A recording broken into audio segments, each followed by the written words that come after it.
I'm Gary Nickerson. And I'm Quinn Taggart. And this is Outside My Window. Our guest in this episode is Jeremy Watkins. Now, a lot of people probably know Jeremy from this area, maybe even sold you a car, but Jeremy's here to talk about theater and performing arts. Jeremy, welcome to the podcast. Great to have you here. Thank you. Thank you very much for having me.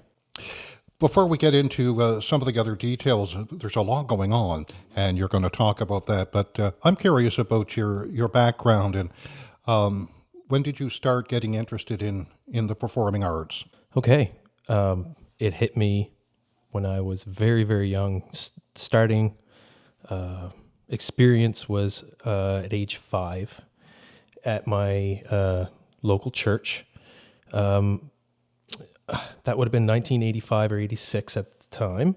And my cousin, Kathy Nickerson, wrote a rendition of a book called The Pilgrim's Progress. So John Bunyan wrote this book. It's actually one of the, in the time that it was written, it's the second most popular book.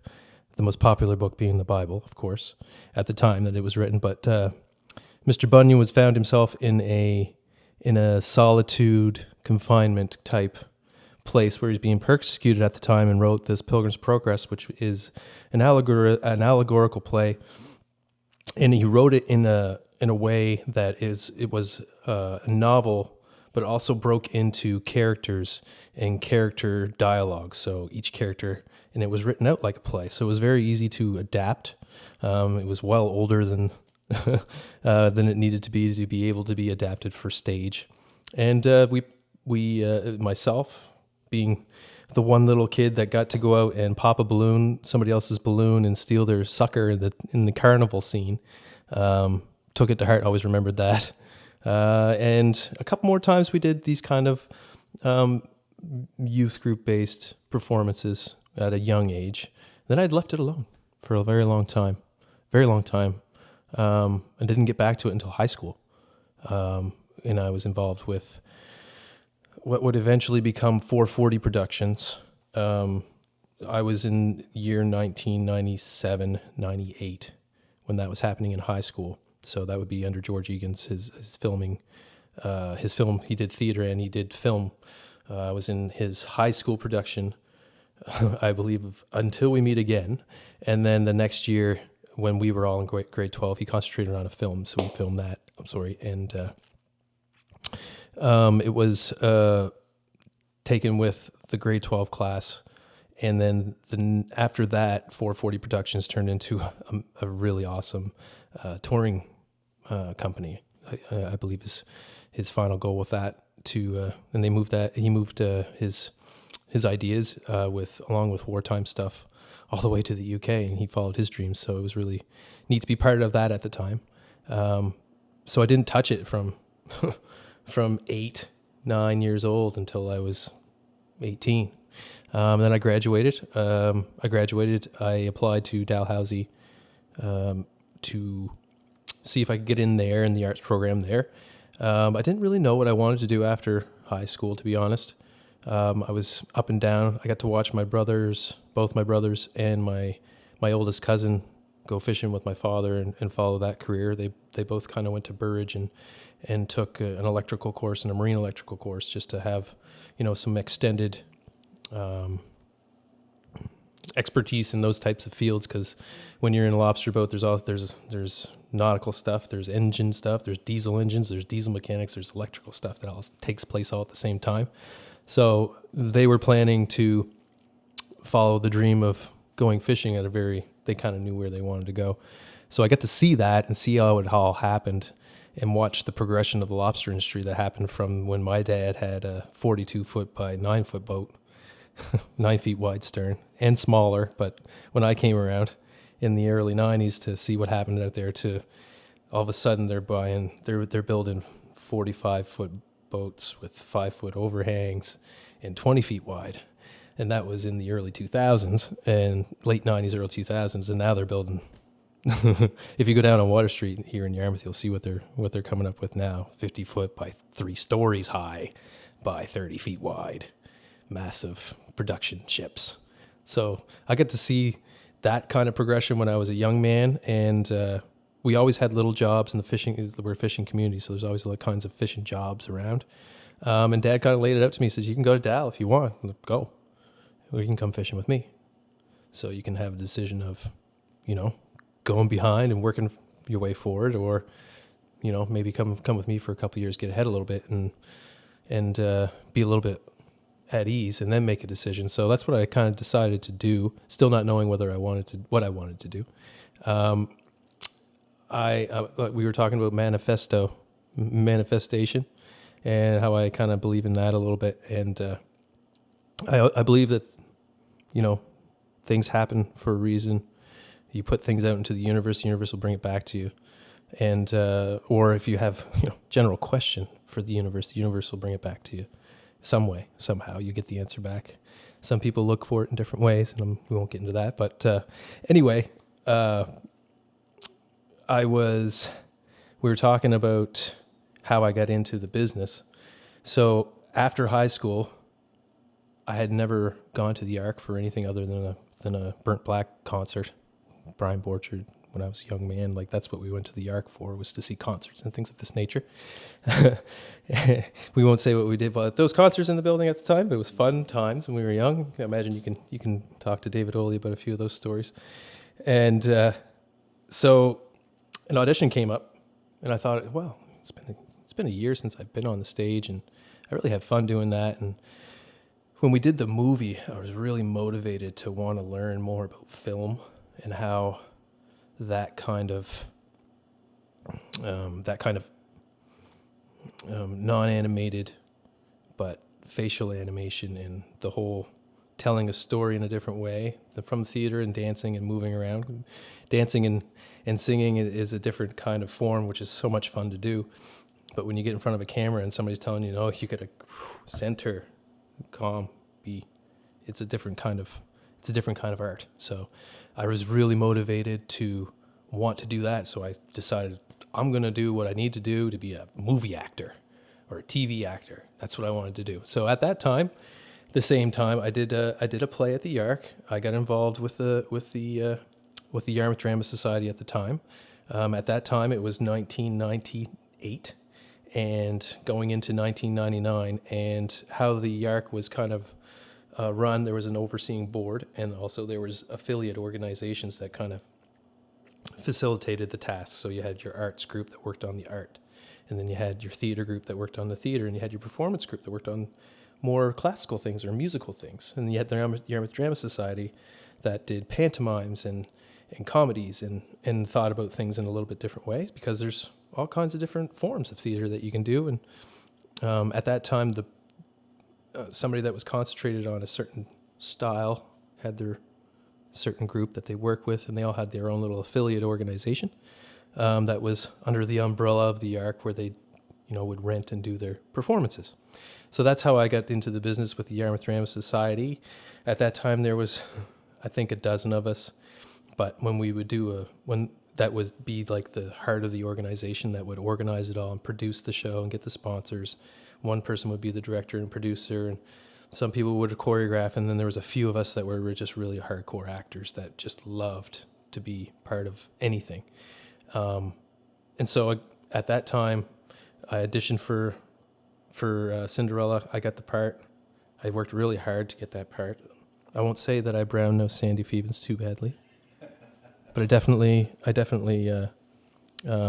used my car salesman influence on Sandy at the time to try and do anything I could to get the part that I wanted for that, because I was just very motivated, and I had time to go fishing. I had time to get a little bit of work. I was feeling very comfortable. I felt good about how things were going. Got a part in the show there, did the show. Then life changed really quickly, and I had an injury, a lobster fishing injury that set me back for about half a year. Really quickly, had an injury on my hand with a bait cutting machine that kind of set me back for 6 months. Thankfully, there's no metal, there's no, I got 80% dexterity back, and it's an 80% functioning hand, which is great. A lot of guys that had that injury didn't have that nice of a tale that happened at the end of it all. So it was a setback. Then went back into theater, and I thought, well, am I going to be able to do handstands? Am I going to be able to do the things that I used to do? And I found that group was the group that just pulled me back in and said, you know what, this is what you can do. And you guess what, bud? Like, you know, I had to learn how to rebutton my shirt and tie my shoes and everything again, right? Because you lose functionality of your hand. You only have one. Gary might have a little bit of a reflection there with him. But you lose something. It's gone. You have to acclimate around that, right? So getting back to that, those guys brought me back into it all. And I was very committed to be a volunteer at the Arc for a long time. Approximately a year later, Andre Haynes comes to town. I've never met Andre Haynes before. I knew his mother and I knew his father, Vivian and Alex. Never worked with any of them. But he came to town. Who I did work with was Wendy Siddle, one of my longest, and Dan Sherman, are probably, and Randy Musers, probably three of my longest running friends that I have in the first experience in theater at the Arc. So anyway, Andre comes to town, and Wendy mentions to Andre, there's this young guy, and he's got aspirations, and you should, give him a shot and all that. And so she said, he's going to give you a shot. So I went to audition for him. And he took me under his wing as well through that production of Godspell. Now, when we get into talking about professionals and talking about professional style theater and talking about groups that do certain types of things, like this is one of those cases where a professional artist has come into a community theater to put together his vision and use community members that he believes can facilitate the job that he wants to get done. Now, if you've never worked closely, just put it to you this way. He's very motivated to get those solutions, to get those things, no matter what the cost. So, and at the same time, when everybody wraps their head around doing those things, that's when you start seeing really professional and really big aspirations come to life that you probably wouldn't understand at the beginning of it all. Andre has a very particular process, and my experience with Andre goes back into the 80s. And, same with George Egan. That was actually the very first exposure I had to theater was with George, and we did the Salutes to Victory trilogy in 86, summer of 86, I believe, 86, 87, I can't remember exactly when. We had an Army, a Navy, and an Air Force show, and we ran them twice, alternating. So when one show ended, you had a day and a half to tear it down, set the next one up, swap out all your costumes and everything else, and it was the same cast in all three. And so George and Brenda Tate were, motivated, visionary. Andre the same way. He has a very particular process, and so you had an opportunity to experience that, but probably 15 to 20 years after I had it. I always heard of because you're friends with this gentleman that's one of the few people that's in the business, in it, working. There, that's so you hear the legends and you hear these stories, right? You hear these stories, and when you finally get to, it's intimidating, really, when you think about it. Somebody coming back to your hometown that, unless, the other thing that really kind of comes to mind is Shelburne and in the movie they filmed there in the 90s. Yep. Right? Scarlet Letter. Like, other than that, like, there's not very many occasions where, and I'm not saying that the town was stagnant or things were in a weird place artistically or performance-wise, but things were in a weird place artistically and performance-wise. Yeah. And it was kind of lulled, And I'm not saying that Andre was like the rush that brought it all back or anything, but it was very needed. Yeah. For me. Very different perspective. To hear somebody tell me what they thought. Yeah. And how to get better, and not with any kind of empathy. No. Because when you're in, and if anybody's out there that's aspiring to get into theatrical arts in a professional manner, you have to make that separation, right? You have to find a way to make that separation, not take it home with you, which is what I did usually. But anyway, Well, that's how you grow. Most You have people to look in the do. mirror to I mean, grow, when right? somebody gives you that blunt assessment, you know, some people will take it, you know, kind of personal. But I mean, you have to remember where you stand. And for me, if I have to put one word to my manifesto or my visualization or manifestation of what's going on, it's context. Everything has to have context. If somebody's going to give it to you blunt and it's not what you think you're doing or how you're doing it, then you got to take it in context of what's going on. Right. And we do that a lot. Like in my day job, I have to give coaching to people that are new to the industry that I've been working in for 20 years. Well, this is not Johnny Mnemonic. You can't just plug them in and all of a sudden, you know, transfer that 20 years over to them. Yep. They have to pick it up. They have the advantage of having somebody like yourself to be able to give you that assessment and that guidance. If you come into it blind with no context, you can fall through the wayside, fall through the cracks pretty quickly. So that happened. Godspell was the production. At the end of Godspell, I mentioned to Andres, like, I want to go talk to somebody about starting a career, and what should I kind of left it with him because he was the guy that I knew that was in the business at the time. So from there, went to Halifax, had my first conversation, which we'll talk about a little bit later on. And eventually made my way to Neptune Theatre School. Graduated from there, which was a 2-semester course in 2002, 2003. And basically that course is called the Pre-Professional Training Program. And I had to audition for that. And they took a cross-section of 18 to 68-year-olds of Atlantic Canada, and threw out the audition to anybody out in Atlantic Canada from New Brunswick all the way to Newfoundland. And that's what we had. I had a cross-section of 18 to 68-year-olds. One gentleman, his name's Mike. He was our old guy that was in there. He was in his 60s. And he was in, hopefully I get to do that. Like what he did, he's got a place in Bermuda that he goes jogging in every day. Tough stuff. Nice. Right? He's like, I always wanted to go to theater school. I'm retired now. I just want to go. So that's what he did. He took his retirement and did a few things that he wanted to do and learn a few things he wanted to do. So it's never too late to follow your dreams. You had your experience that you could talk to pretty much any kind of life experience with in your group, all the way down to this 18-year-old Joe. And he was from Sackville, and he was a wildcat. And just wanted to, girls, all, and females, males, a lot of people a few from Newfoundland that are just, when I moved to Halifax, I never thought I would meet more Newfoundlanders than I actually met. All my friends were Newfoundlanders that I don't know why I kind of gravitated towards, and those are the people that I kind of fell in with. So that was kind of fun. So just to keep the cycle going, it was a 2-semester course at Neptune Theatre, cross-section of us.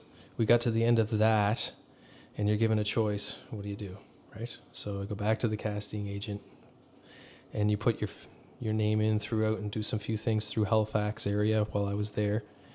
It's a pretty long story. I got to do a few things there, and I got to double back to Theatre Arts Guild. At the same time, Andre is in a production of the Rocky Horror Picture Show at Neptune Theatre.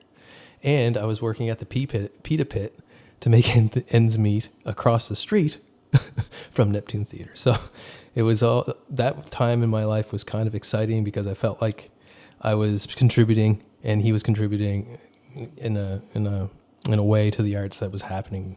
So it kind of came full circle all the way back. Then I got the biggest role I've ever gotten in the Halifax area. And basically I got done doing the Theatre Arts Guild show. When that was called a musical review. It was called Romance with a Twist. And it was a musical review of all kinds of different music sections, from black and white TV, pieces of theater, pieces kind of like a rendition of Broadway night that happens here that we do. Basically, I was sitting on my couch. When it came to the end closing night, I lost my voice. I didn't have anything left. I gave it all to that show. So you're just in this recuperation mode. And my phone rings. Hi, I was given your name. Are you Jeremy Watkins?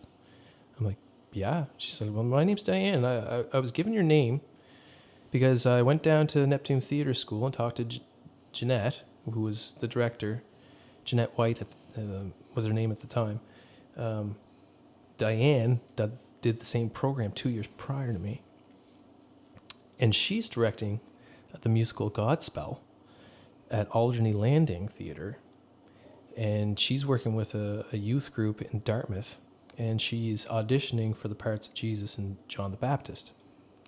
And she said, I was recommended to give you a call for the part of John the Baptist, Judas. And I'd like for you to come audition for it. And I've just sat there bewildered that this phone call happened. I didn't know it was happening. I didn't tell anybody. Like, it just... Yeah. But what happens is you get your name out there, you do some shows, even it happens in the city, like that's what I love about Halifax, is that it's a big spot, but it's a really tight community too. Word gets around really easily. So you do a few things and people know that you're a hard worker, and people, they'll say, well, if you need a young guy, well, he was just in theater school, and it all kind of just pieced together. I could have said, yeah, youth group, no, but I took it for what it was. And I was really intrigued by her because she'd done the same program. So it's like, okay, I'm working with a professional again, and I'm continuing on with the process, I felt. So I went and auditioned for that. We worked at St. Peter's Church to do the vocals, which if you ever worked in any kind of vocal setting in a Catholic church, you know that it's just, the work's done for you. You just got to do it. You know what I mean? So it was a beautiful experience. Alderney Landing was where we did the show. Rehearsed it all into Dartmouth when we did it at Alderney Gate. At the time, we did 4 shows in 3 days, I think, is what we ended up doing there, because you're a group and you have to rent. We sold out every show. It was a huge thing for me at the time. Like, we've had a lot of more downs than ups. And, one of the things that always seems to have been there has been the music scene and the theater scene. Yeah. Now, granted, I have not been involved in the theater scene since early 90s, I think was my last foray. When my son came into the world in 92, that was kind of the parking point for all of my extracurricular activities. And I'm sure you understand as well. Yeah. You've got kids. So how has theater been in the last 20 years? What keeps things moving? Because a lot of times you'll see the same faces over and over and over again. Are we able to draw new life into the theater scene? And if so, what's the secret sauce to that? Theater, how has it been in the last 20 years? For as far as the Arc is concerned, there's always been a progression of shows that happen every year. There's always been a group of people that care enough for the organization as a whole and the building on 76 Parade Street to do what they need to do in order to keep the place going. At the beginning of the conversation, we were talking about pocket groups that kind of worked under the umbrella. That's not how it works anymore at the Arc. The Arc is the Arc. And if you volunteer for a production, like the Arc has their own productions, they handle it all now. They've taken away 3 different minor or sub political groups that would have to sit down in board meetings monthly to figure out what they're going to do, and kind of removed a lot of that bureaucracy. Thank you. Out of the fun of performing a play. So I think the Arc has done really well at being able to modulate pricing in a way, and that goes to the membership process that they have there, and they've been doing and fighting through this whole 20 years, just trying to keep that equilibrium and try and keep an economically price programming there, as well as the touring acts that come through, as well as the high-end acts that come through. So you got 3 different levels of entertainment that happens in that building, and I'm not sure if people kind of can wrap their heads around that, or if they ever really kind of thought about that. They think it's magic. right, They think that shit just happens just because. right. Right? Oh, Thane Dunn just wants to come to Yarmouth. Maybe, but unlikely. You got to chase that kind of stuff down. Yeah. Now he wants to come back. Now he Because does. we've done the- now he they've does. done that work, That's right. right? Jason Cyrus the same way. He's coming up in September. Now, I mean, that's been postponed 3, 4, 5 times. Yeah. Unfortunately for him, but he genuinely wants to come back.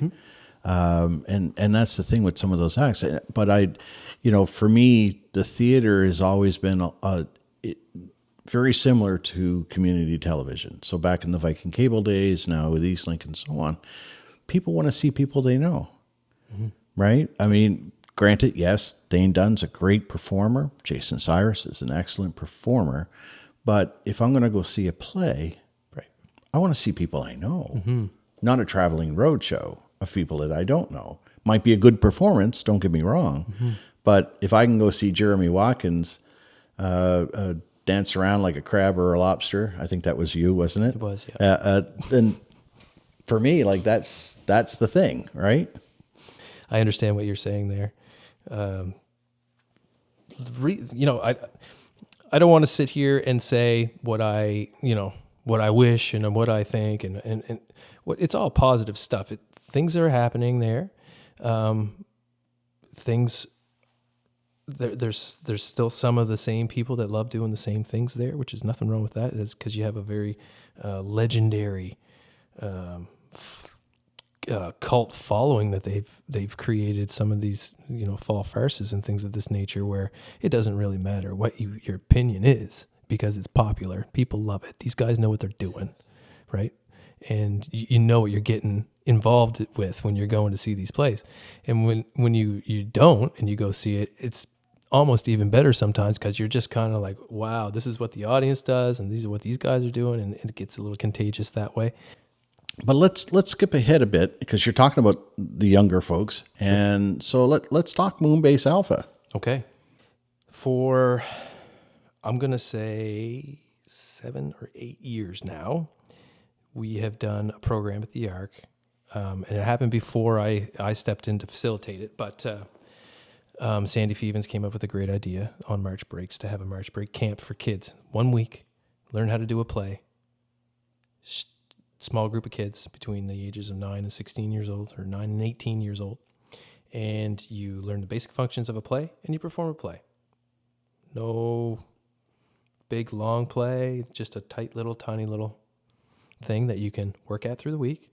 Learn a few things about basic movements, basic dimensions, how to think like an actor, and then perform something for your family and your friends. So they did that for a few years. I think Randy Muse took it on for a year.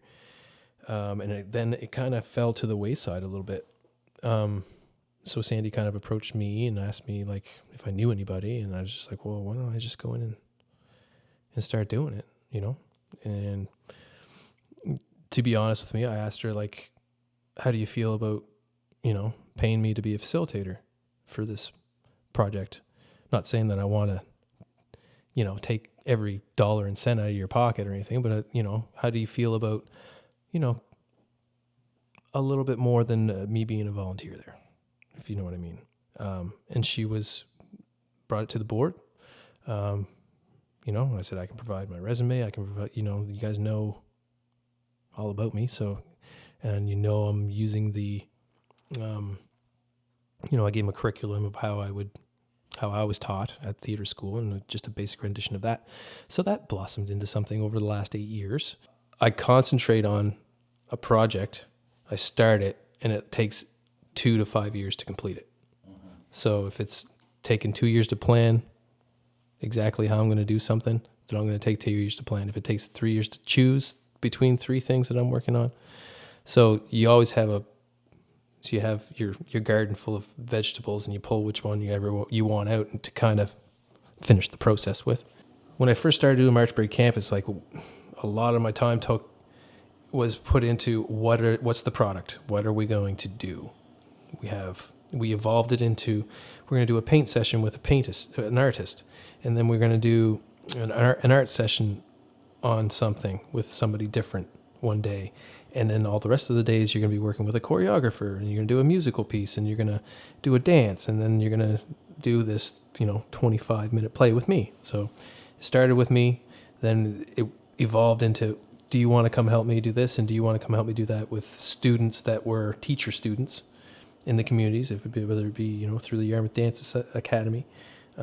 Josie Murphy, for jeepers, 6 years, she came and choreographed. Wow. Like working with these young people that were in a leadership role to give them experience to do things with kids too, not just me hogging all that. And that way you get to expand a little bit.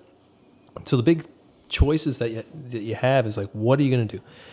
Is it going to be entertaining? Is it relevant? Is there anything in here you want to say to their parents? Do you want the kids to learn anything through what you're saying? Most of the time, that wasn't in there. Yeah. Right? The learning was, I memorized the line and I'm doing public speaking. That's the curriculum here.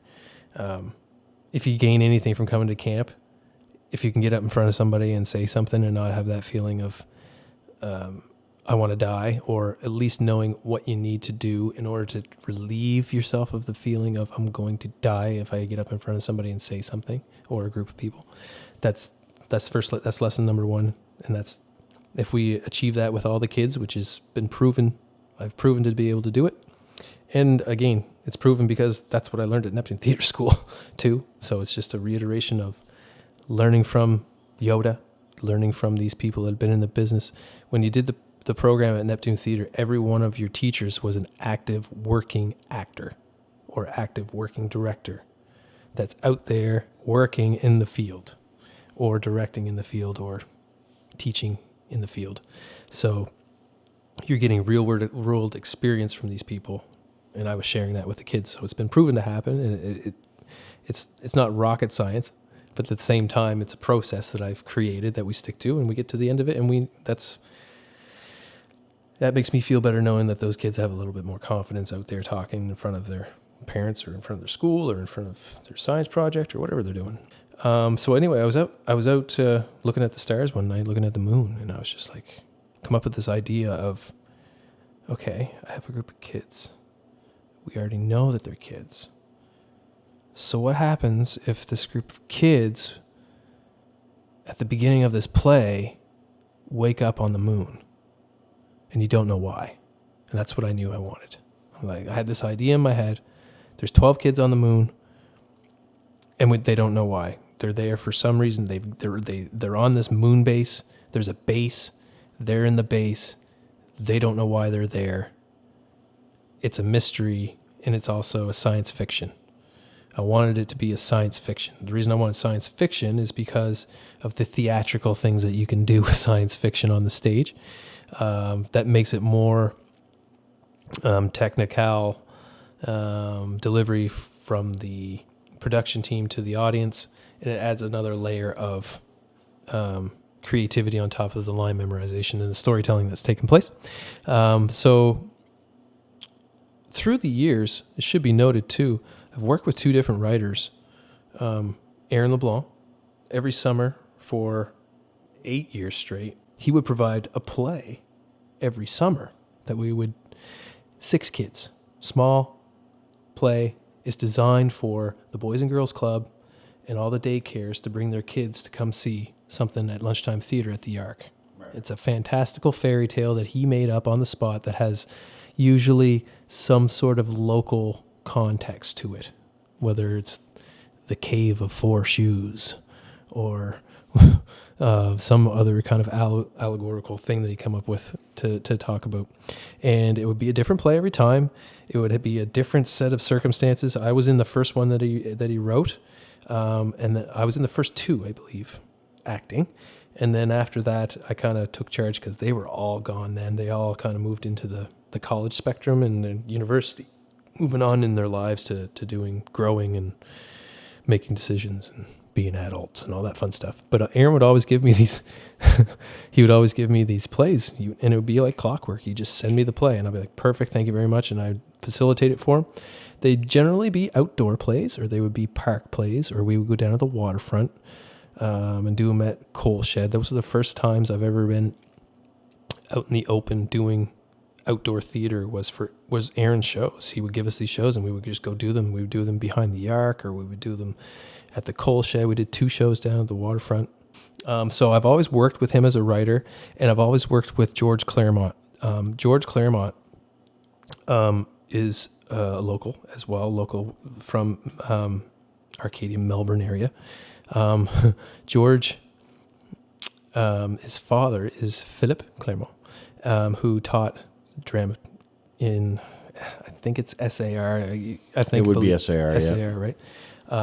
So his life was watching his father write stuff, watching his father direct people, watching his father teach people, watching his father teach him. Probably while that was happening, George probably might have had a different opinion of what he thought was right and wrong, because he got to see all this stuff coming up.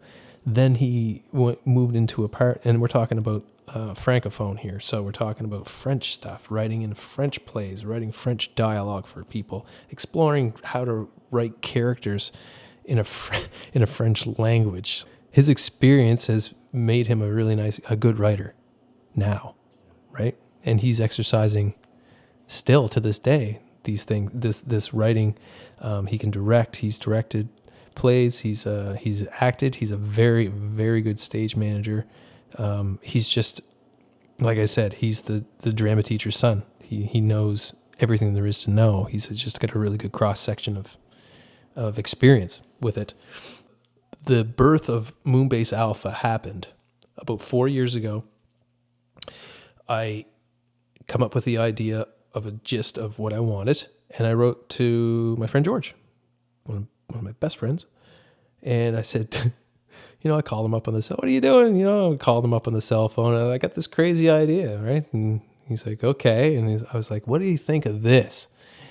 12 kids waking up on the moon and don't know why they're there. And he's like, what are you talking about? And I was like, well, there's girls there because there was girls at NASA that helped with the radar system that actually got the shuttle to the moon so we could secretly launch the shuttle at night, and they stuck girls on there, and that's how come there's girls on the moon, and blah, blah, blah. I come up with all these kind of fringy ideas of how do we create something out of this with these kids on the moon. Left it with them for 3 months. Left it with him. 3 months later, I get an email. Here you go. Here's Moonbase Alpha. Okay, cool. So I get the play. We have 5 days to perform this play with this camp, right? So I have done crazier things in my time, I must say. But good old, I'll call her the Queen Fundy, wasn't cooperating with us that year, sent us a lot of snow that March break. So we actually only had 3 days of camp when we did Moonbase Alpha for theater camp. We performed the play. We made it to the end. And basically told the audience, this is 3 days this was what we got done in 3 days, and we did the show. At that time, I think one of the kids that's in the show now was actually in camp at 9 years old. So they got to see the play twice now. So it went to bed for a long time. Went to bed. Moonbase Alpha went to bed. I videoed it. I thought it was the coolest thing that I never got done. It's basically the way I left that play. It's how I kind of left it with George too. Like, we watched what we accomplished, and George was really happy with what we accomplished, but I didn't give it the time that it needed, really. And what we didn't understand too is we made something a little bit bigger than a March break play, or March break camp play. So it sat on the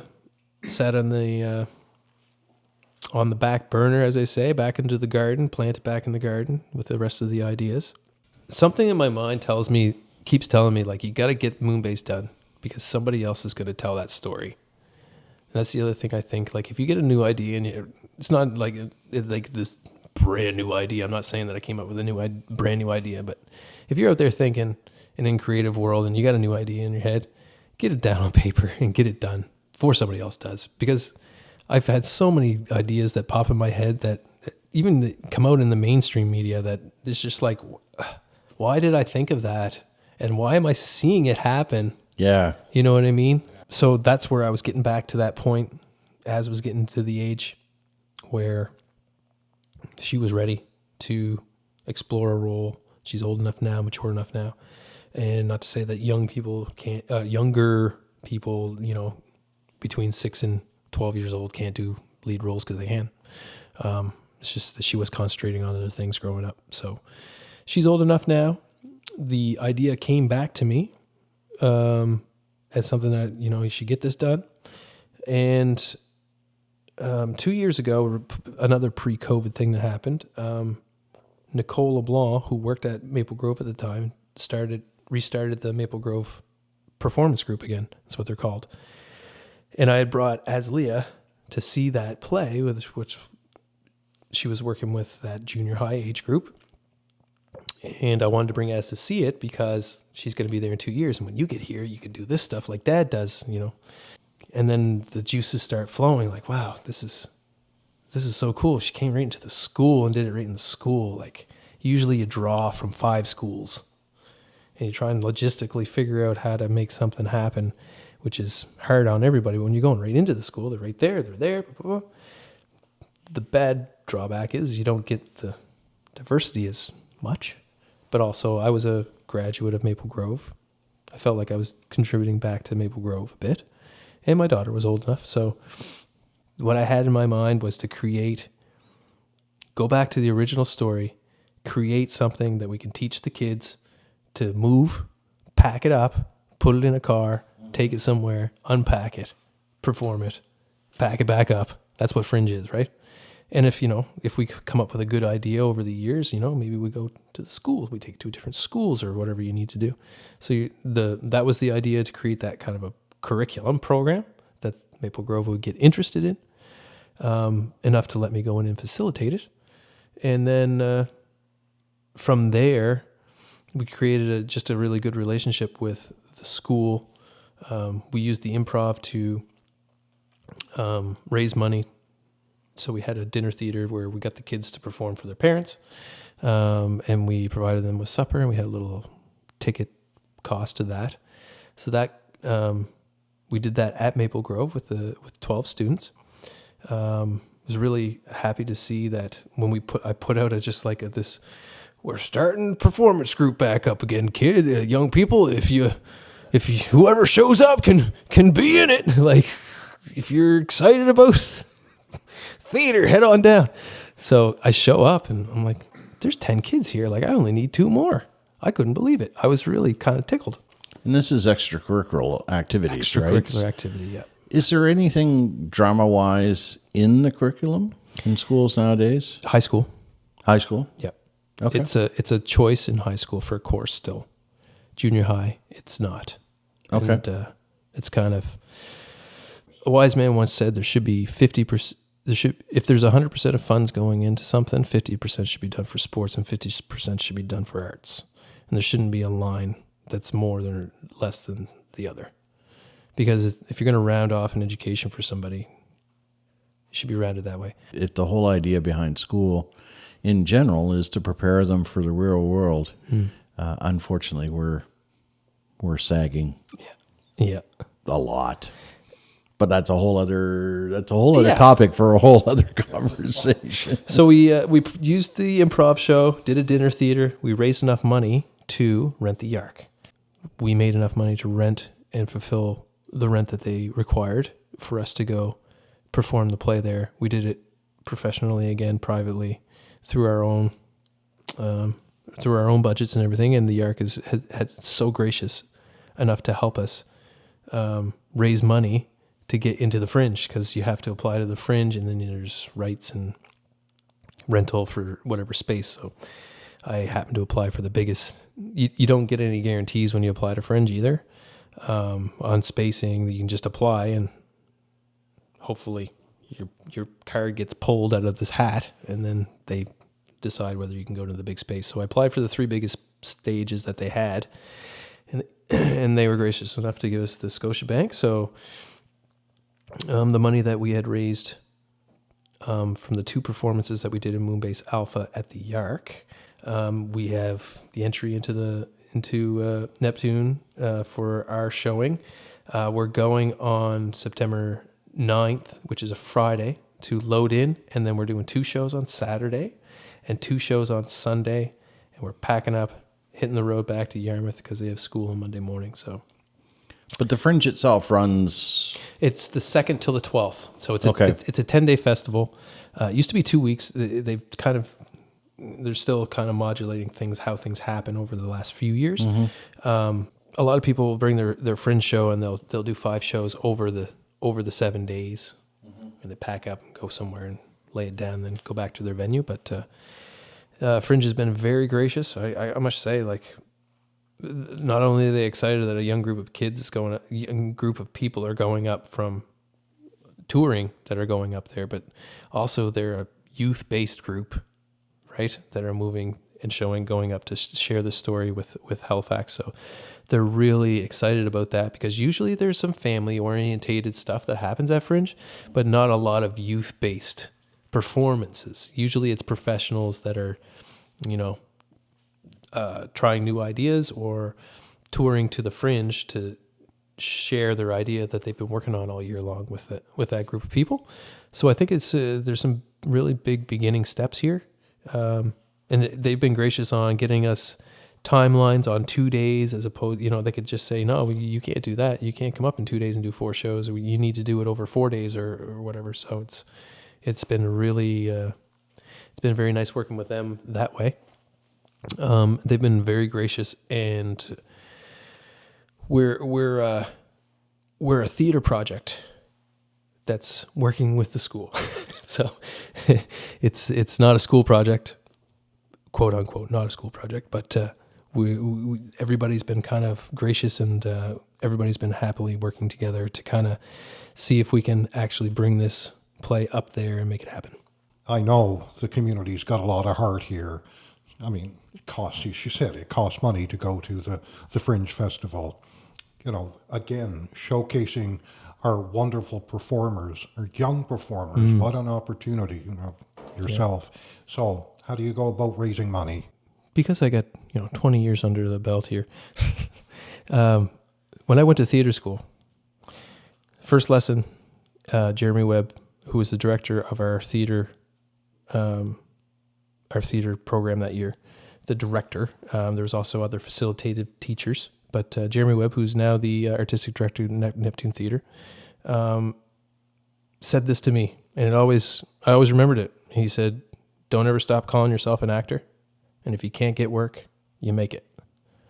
Don't ever stop making your work, because you'll be more successful producing your own work than you are going to be trying to go get work from other people." And he's not wrong. You can spend a lot of energy, and you can do that too, and you can become very successful too.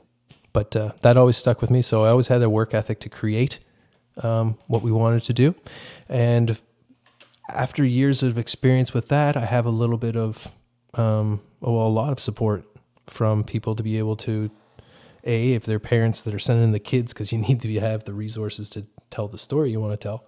But also, I've worked with businesses over the last 20 years,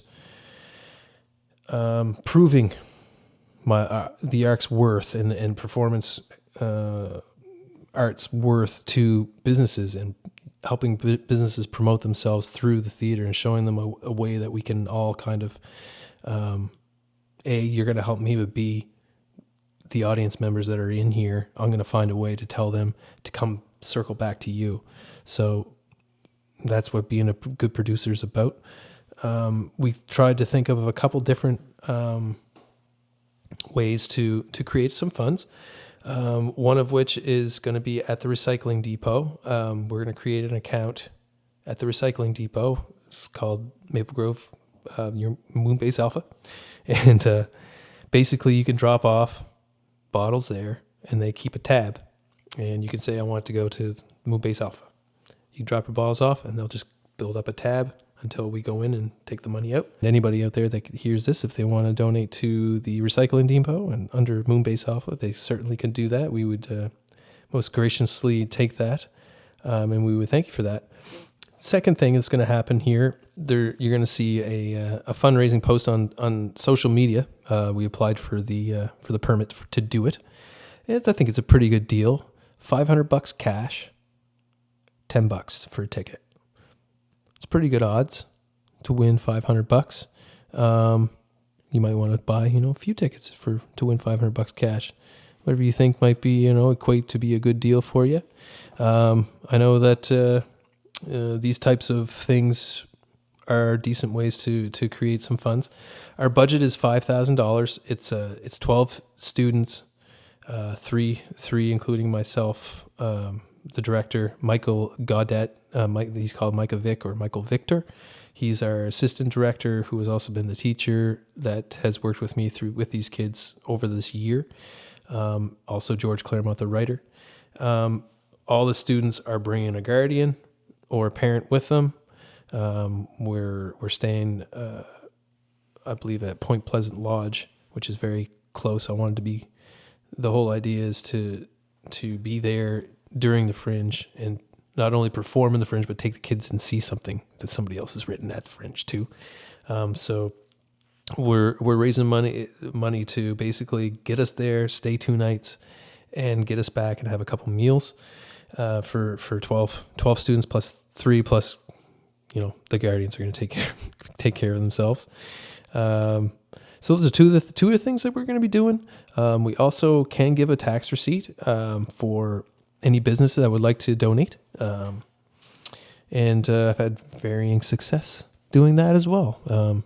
It's a tax receipt, so it could be for any amount. Another way that you can actually support is, get a group of people from Yarmouth and come on up to the Fringe, see some Fringe shows, get into it. If you're an actor that's out there and hasn't seen anything other than what you've done on the stage, get out there.